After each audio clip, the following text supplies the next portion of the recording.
Em que o agressor não dá chance qualquer de pessoa que defender estivesse naquele momento ali, não importa quem fosse, para dar um fosse, golpe na se cabeça. estivesse naquele momento ali, eles iam agredir.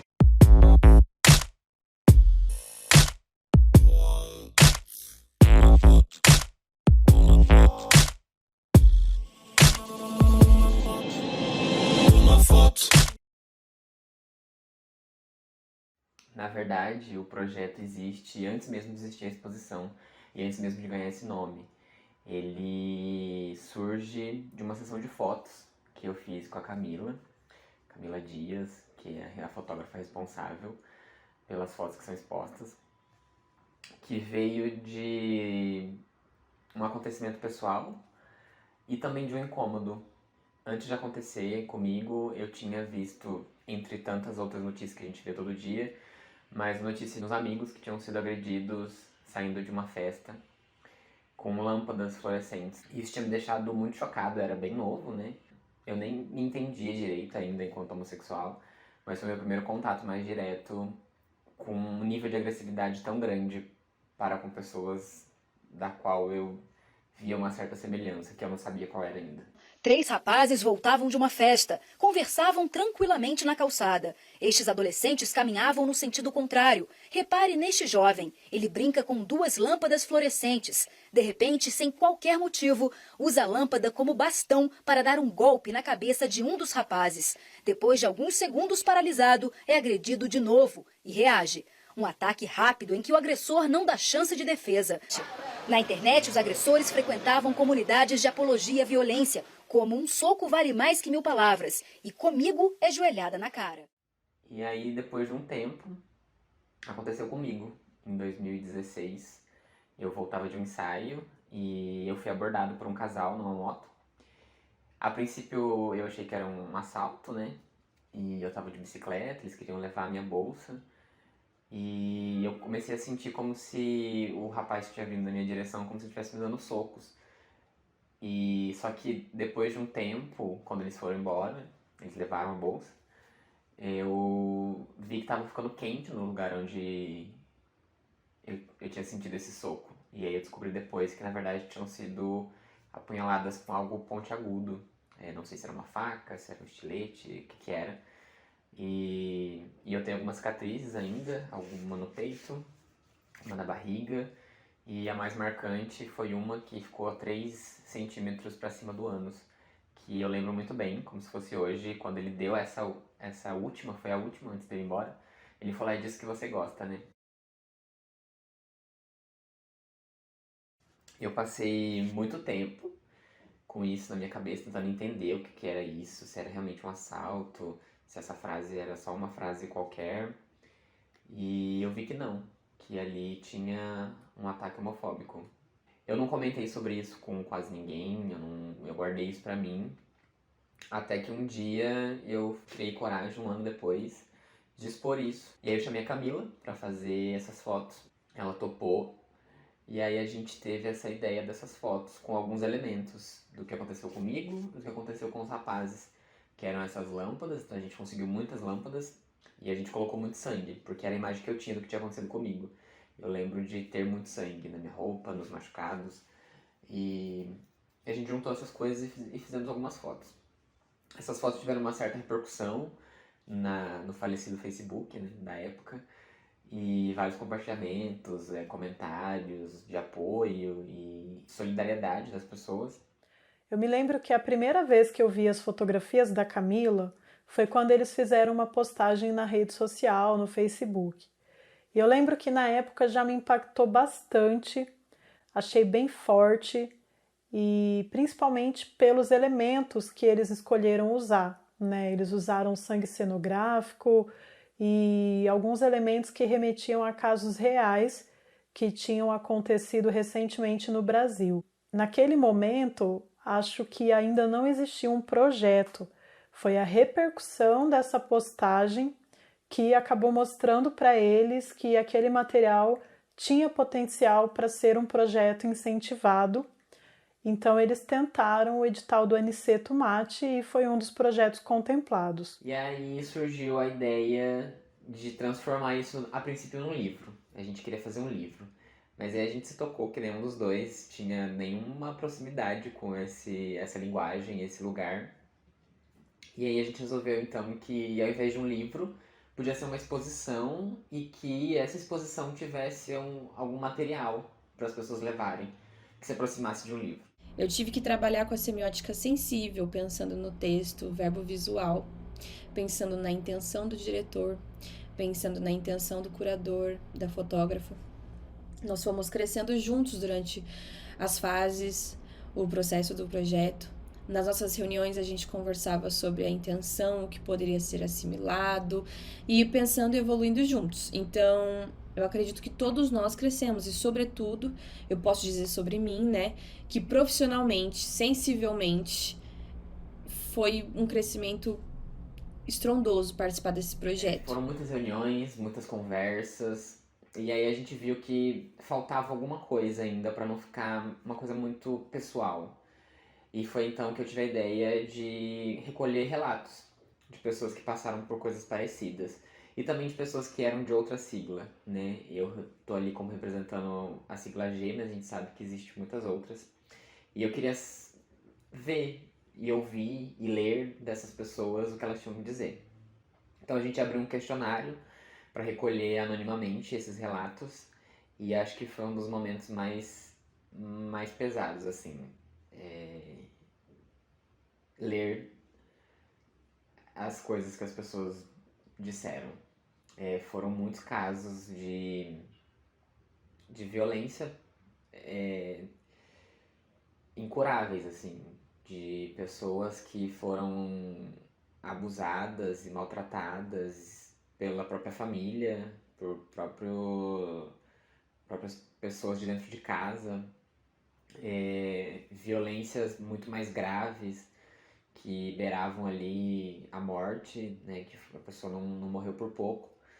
Então ler tudo isso foi bem difícil pra gente. Ativava lugares que a gente não queria acessar, às vezes. Quando nós pegamos os depoimentos que foram voluntariamente dados pra gente, nós percebemos um padrão. Um padrão de comportamento que é completamente normalizado pela sociedade. E muito comum. Comum, nós entendemos, né? Socialmente existe uma explicação para isso e todos os dias nós estamos lutando contra isso, nós estamos crescendo psicologicamente, emocionalmente, pessoalmente falando, mas nada justifica a normalização, nada justifica nós vivermos entre agressores, assassinos e abusadores. Por isso, isso precisa ser dito. Por isso que é tão importante nós tratarmos de depoimentos reais do que as vítimas viveram e vivem até hoje. Pensar em violência, para mim, sempre volta numa narrativa que é da cisgeneridade branca hétero em cima da gente. Então eu não gosto de criar a partir dessa narrativa. Mas não quer dizer que ela não seja necessária, não quer dizer que ela não seja urgente e não quer dizer que ela não esteja atualizada. Porque é isso, né? A violência não dá trégua, né? A gente apanha, a gente morre, a gente é humilhada, a gente é colocada em situação vexatória o tempo inteiro, né? A gente é a grande piada aí do sistema. Falar do meu depoimento foi muito difícil, mas foi necessário. Eu sinto que algumas palavras estavam saltando da minha boca para sair e assim eu me senti um pouquinho menos silenciada e um pouquinho mais acolhida e ouvida. Parecia que o meu depoimento, junto no contexto com os outros depoimentos, fazia sentido eu não me sentir culpada mais. Fazia sentido eu acreditar de que eu não tinha nenhuma responsabilidade com a violência que eu sofri. E me sinto menos sozinha, porque percebo que muitas outras pessoas passam por isso. Que não é vergonhoso dizer sobre isso, é apenas muito doloroso, é uma fatalidade, porque muitas pessoas, de fato, não saem dessa violência vivas. E tá muito além do que eu poderia ou não ter feito. E foi a partir disso, das fotos da Camila, desses relatos e das nossas próprias experiências, porque somos toda a equipe LGBT, que concebemos essa exposição.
essa exposição montada no Teatro Kalil Haddad para chegar a um público mais amplo, a um público que ia além dos contatos e dos amigos da rede social, porque eu acho que ela trazia à tona um tema muito importante e buscando justamente promover essa reflexão, essa discussão e tornar visível um tema tabu, um tema que muitas vezes fica invisível, que as pessoas que passam por essa situação de violência na comunidade LGBTQI+, não conseguem denunciar, não conseguem falar sobre, né? Então, acho que esse é um aspecto relevante do projeto e acho que conseguiu cumprir esse objetivo, porque uma das etapas do projeto foi justamente fazer uma pesquisa levantando esses depoimentos,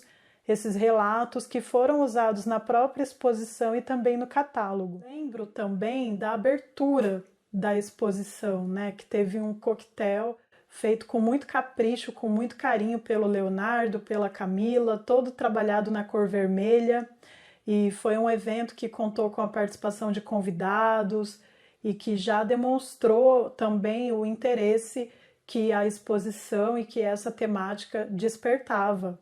A gente teve uma cobertura legal de mídia.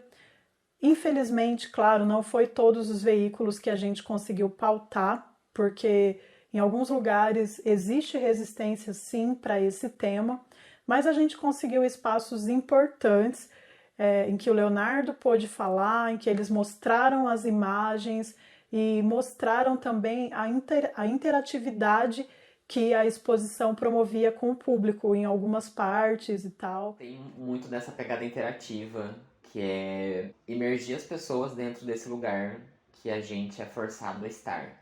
Esse lugar de violência. Então, desde as cores, das paredes, os elementos que são expostos, tudo isso é para aproximar as pessoas, sejam elas LGBT ou não, tenham elas sofrido por alguma violência física ou não, mas que elas fiquem próximas dessa realidade. A gente tem algumas obras interativas para que as pessoas tenham que mexer nessas feridas, nessas coisas, para as fotos se revelarem. Saindo do meu lugar profissional do projeto, agora como espectadora, eu posso dizer que a proposta do projeto em si, sendo uma exposição subjetiva e interativa, é visualmente muito marcante. Eu não me lembro de ter ido a alguma exposição parecida em Maringá, sobre o tema ou sobre a proposta de ser interativa. O vermelho sangue, marcado por toda a exposição, é agressivamente visual. Eu consigo lembrar dos depoimentos e das fotos quando eu penso no vermelho do projeto. Acredito que deve ter causado essa sensação nas outras pessoas também, o que é extremamente positivo, porque entrar em contato com a arte não é só sair da sua zona de conforto, é se colocar num estado de reflexão, é se sentir dialogado, é ver ali um reconhecimento, é sair do vislumbre, né, de estar estarrecido e de forma passiva e para um lugar de reconhecimento, de representação, de diálogo. Você vê algo e isso interage com você de alguma forma, pessoalmente, subjetivamente, de alguma forma. Isso é muito importante. Visitar a exposição foi muito confortável para mim, porque ela não estava na mesma linearidade das exposições que eu já tinha conhecido antes. Ou seja, ela tinha um quê performativo ou teatral, não sei especificar exatamente, que para mim parecia aconchegante, apesar, né, de não ser aconchegante enquanto temática, enquanto estética, né, mas a proposta colocada ali me parecia um pouco mais familiar. Algumas coisas para mim eram muito incômodas de estar perto, mas não no sentido de desinteresse, mas no sentido de que aquilo me acionava algumas sensações e memórias que não eram exatamente agradáveis, que eu acho que era um dos objetivos, inclusive, então atingiu. E uma das memórias que eu tenho mais vívidas assim, é dos cacos de vidro. Aquilo para mim tem uma história que me toca muito, né, que é... Uma travesti foi assassinada com um caco de vidro para arrancar o coração dela. E o agressor dizia que estava tirando o demônio do corpo dela. Então eu tenho um quê muito forte, porque uma imagem muito clichê da representação trans é o espelho. E essa coisa de quebrar o espelho, de pegar o caco. E para mim, todas as partes da exposição que tinham vidro, né? E mesmo qualquer coisa de vidro fragmentado, mas eu lembro que tinha muitos, né, cacos de vidro. Aquilo para mim era muito agoniante, era quase sinestésico, era como se eu ouvisse, sentisse, tátil assim e tudo ao mesmo tempo, né? Então aquilo para mim era um grande ruído, assim. Eu acho que essa é uma das partes que mais me marcou, no geral, assim, da exposição, de chegar num ponto de incômodo mesmo que era proposto. Aí que tá, né? Eu fico pensando se uma pessoa que está muito fora desse escopo da violência, se ela ia ter esse tipo de recepção estética que eu tive ou que outras pessoas tiveram. Porque, olhando aquilo, eu sabia do que estava falando, né? Chegou em mim, eu sabia o que era. E eu não sei se todo mundo teria essa recepção, e daí isso é um outro tipo de problema. Porque se você está muito confortável sem saber o que é aquilo, é porque provavelmente você está muito protegido por algum privilégio, né? Bom, ver a exposição ganhando vida foi muito bom, porque tem um certo orgulho, um carinho de ver um projeto ganhando vida. Era o meu primeiro projeto que eu tinha que eu tinha escrito com a ajuda da Camila, que tinha muito meu ali. Então tinha essa sensação gostosa de ver ganhando forma, mas também foi bem chocante. Ver as fotos aumentadas, ver muito vermelho, isso me lembrava muitas coisas ruins. As coisas ruins que eu passei e as coisas ruins que eu li, que outras pessoas passaram. Então era esse misto de orgulho de ver um projeto ganhando vida e de uma sensação ruim, de ver por que ele ganhou vida, por que ele foi necessário. Acho que essa é a grande questão. E inclusive continua sendo uma questão.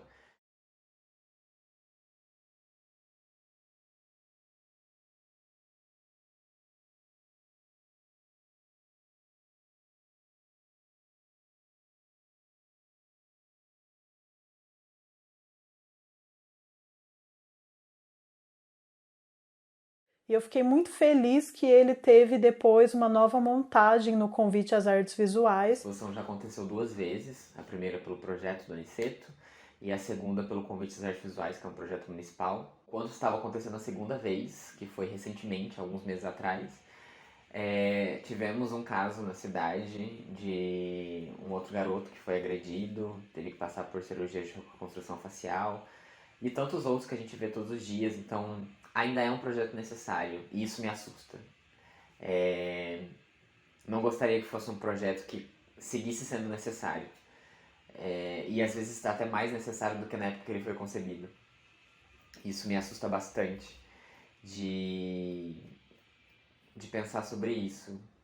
Que enquanto estava sendo exposto, outras vítimas estavam sendo feitas, outros casos, outros relatos estavam sendo construídos.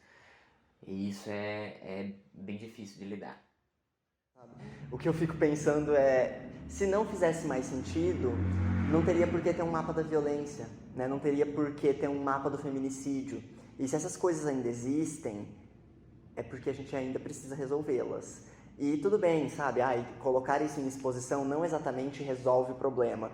Não, mas talvez abra caminhos para que isso seja discutido. Tem uma fala do Dizzy Croquettes, que está no documentário, né? Na verdade não é de todos eles, né?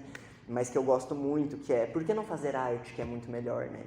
Então, se nos violentam, por que a gente não vai transformar isso em arte, né? Se nos humilham, por que a gente não vai transformar isso em arte? Então, isso para mim nunca vai deixar de fazer sentido. Porque mesmo que hoje eu, ou o Leonardo, ou enfim, outras pessoas, isso já não é exatamente uma verdade, mas não estejamos no alvo da violência, mas vai ter alguém que está. Sempre tem alguém que está mais vulnerável, que seja porque está numa situação socioeconômica mais precária, que seja porque é uma pessoa racializada, que seja porque é uma pessoa com menos acesso, sei lá, acadêmico-cultural, enfim. Sempre vai ter alguém que é mais fácil violentar. Então, talvez não seja só falar por mim ou para mim, mas também nessa eu somos, né? O que eu ou nós, né, podemos fazer para as outras que talvez não possam estar ali. Né, ou que já não estão mais também, porque resolver o problema também não nos isenta de esquecer as que morreram pra gente estar aqui hoje, né? É justamente por isso que eu acredito nesse tipo de proposta. Eu acho uma proposta muito importante, porque nós trouxemos o tema para o universo profissional, Pensamos nos detalhes do artista visual, da fotógrafa e do ator. Pensar nessas interseccionalidades é um desafio muito promissor, porque a gente só tem a crescer, né? A gente só tem a acrescentar esse tipo de experiência. Ao falar do tema em si, nós precisamos discutir sobre como a violência acaba por ser normalizada na sociedade como um todo. E uma das coisas que mais me chama a atenção, assim, de pensar sobre essas narrativas, é que a maioria das pessoas pensa que quem nos violenta é sempre necessariamente o outro, né? A figura do outro como aquele que não é parte da comunidade, o que não é exatamente uma verdade, né? Então o meu texto está discutindo um pouco isso, assim, porque grande parte das violências que eu já sofri na minha vida vieram diretamente de pessoas que deveriam ser de dentro dessa comunidade, né? E não deixam de ser em alguma medida, né? Mas que a gente não está isenta. Então eu acho que é uma reflexão importante de pensar que ser violentada também não nos isenta de reproduzir essa violência com outros, né? Hoje, talvez esse texto eu refaria ele pensando também em nos colocar nesse escopo de quem produz violência e de repensar isso como um modus operandi, o qual nós somos subjetivadas em cima disso, né? Não é à toa que a gente reproduz essas coisas, é do interesse social de que nós sejamos assim. Então, ir contra, né, essa lógica violenta, ela é sempre um esforço, porque não nos querem, né? Não nos querem sequer vivas, quiçá desobedientes, né? Então, acho que é um pouco por aí. Eu gostaria que esse projeto ele ainda tivesse outras edições, que essa exposição pudesse ser montada em outros lugares, em outras regiões da cidade, para poder chegar em outros públicos, para continuar promovendo esse debate, essa reflexão e buscar ações efetivas, né, para a gente conseguir trazer esse tema cada vez mais à discussão e conseguir políticas públicas, né, conseguir formas de ir diminuindo essa questão da violência contra a população LGBTQI+, que a gente consiga ações realmente efetivas de combate a essa violência que, infelizmente, ainda acontece muito e fica invisível, né? E a gente, muitas vezes, nem fica sabendo, não vira notícia e, por essa falta de dados, de informações, de notícias, de denúncia, a gente também não consegue combater como deveria ser combatido. Me faz pensar na carência que eu sinto de viver uma arte que me faça sair da minha zona de conforto. Então, se eu pudesse dizer alguma coisa para o projeto, eu diria: continuem. Continuem, estimulem propostas que sejam desse tema, que abarcam temas do cerne social, que façam a gente refletir, que façam a gente sair de um estado de vislumbre para um estado de reconhecimento. Dar vazão a vozes que precisam ser ouvidas é muito importante. É quase uma função que a arte se atribui, né?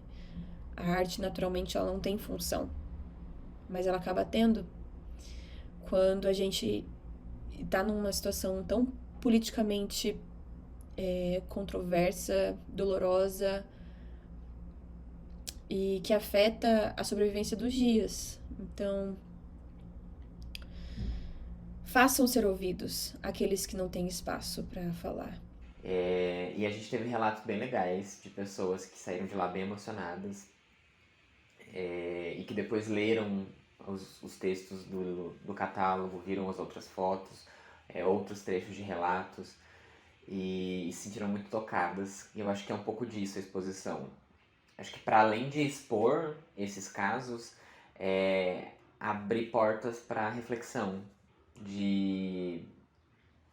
seja de quem já sofreu por isso, no sentido de você não está sozinho, você não está sozinha, ou seja, de quem não pertence a essa comunidade e de olhar um pouco para além da sua realidade, do que a gente chama de bolha.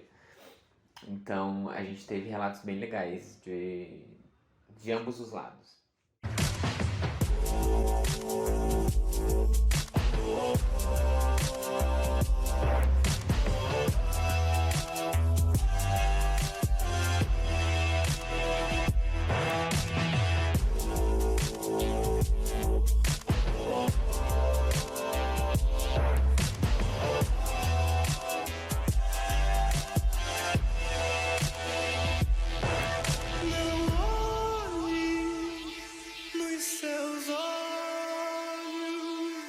Não creia no seu coração.